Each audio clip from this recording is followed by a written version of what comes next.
With what I do in gaming and the gaming world, the biggest challenge is being a woman. And it's not something that's going to be easily overcome anytime in the very near future. But it is something that working towards the equalization of players and the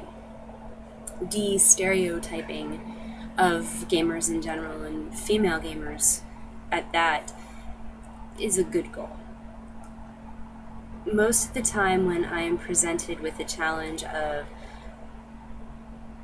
being a girl in a situation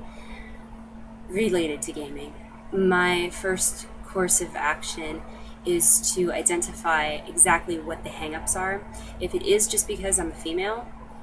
which is usually pretty easy to tell right away, my first course of action is to find a guy who actually agrees exactly with what I'm saying and bring them in to help me with the situation. As an example, I spoke at Microsoft, the grand opening of their store in Los Angeles a few months ago, and I spoke on gaming and business and how they were related, and most of the people reacted negatively to me because I was a girl. But I had a friend of mine there who was a guy that had the same philosophy, and whenever he would speak, reinforcing what I had just said, they would believe him and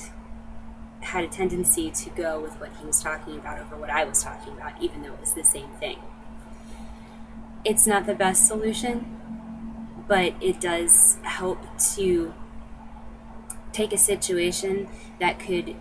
turn hostile and volatile and mitigate it to be something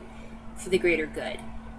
It's one of those things where you kind of have to look at the big picture, and when people start to realize that, yes, I'm a girl, yes, I have a brain, and yes, I know what I'm talking about,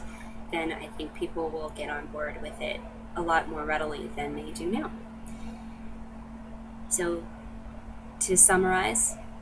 my steps of dealing with those kinds of situations is to find somebody, one or two people who support what I'm saying and agree with me, and then have them help rally behind me to make the situation better.